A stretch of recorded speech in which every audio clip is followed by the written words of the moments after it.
Using Netlify with GitHub allows you to automate the deployment process for your websites. Here's how to get started. Log into Netlify. Visit Netlify and log into your Netlify account. Connect GitHub repository. In your Netlify dashboard, click Add New Site and select Import an existing project. Choose GitHub as the repository provider and authorize Netlify to access your GitHub account. Select repository. From the list of connected GitHub repositories, select the one you want to deploy.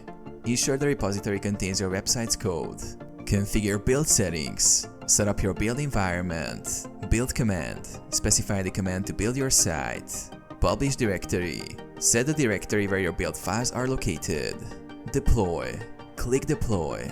Netlify will pull the code from GitHub, run the build process, and deploy the site. Automated deployment. Any changes pushed to your GitHub repository will trigger automatic deployments. You can monitor these deployments in the Netlify dashboard.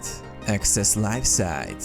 After deployment, Netlify provides a live URL where your website is accessible.